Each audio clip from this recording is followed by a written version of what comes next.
আসসালামু আলাইকুম সবাইকে। আজকে আমি একটা শাক রান্না করেছি। এই জীবনে ফার্স্ট রান্না করেছি। এটা যে খেতে পারে এটাও আমি জানি না। আমার এলাকায় কেউ খায় কিনা তাও আমি জানি না। তো আজকে একজন থেকে শুনছিলাম যে এই শাকটা খাওয়া যায়। তো আজকে আমি ট্রাই করছি। এত মজা হয়েছে যেটা বলার মতো না।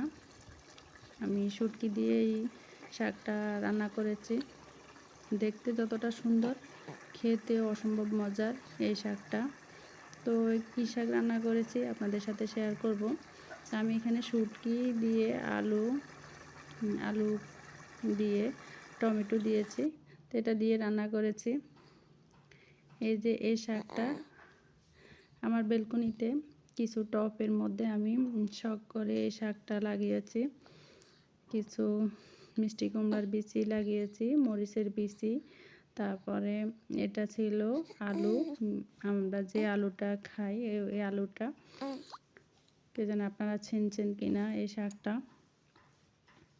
তো আমি একজন থেকে শোনার পরে এই শাকটা রান্না করেছি, একদম কচি কচি। তো আমি এটা নিয়ে নিয়েছি।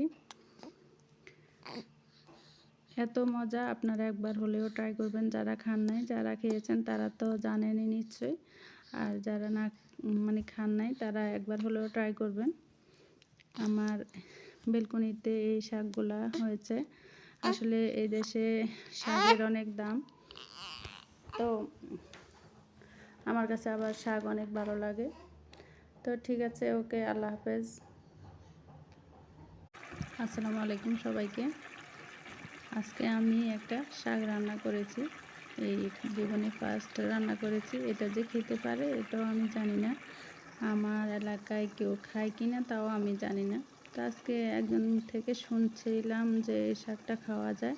তো আজকে আমি ট্রাই করছি। এত মজা হয়েছে যেটা বলার মতো না। আমি শুটকি দিয়েই শাকটা রান্না করেছি। দেখতে যতটা সুন্দর, খেতেও অসম্ভব মজার এই শাকটা।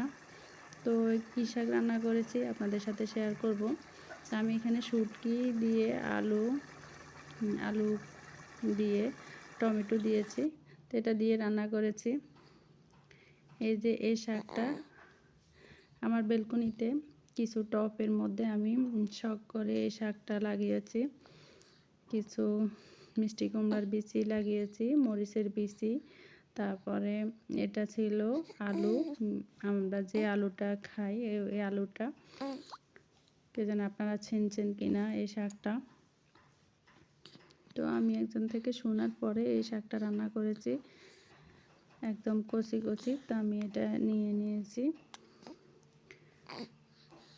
এত মজা, আপনারা একবার হলেও ট্রাই করবেন। যারা খান নাই, যারা খেয়েছেন তারা তো জানেনই নিশ্চয়ই।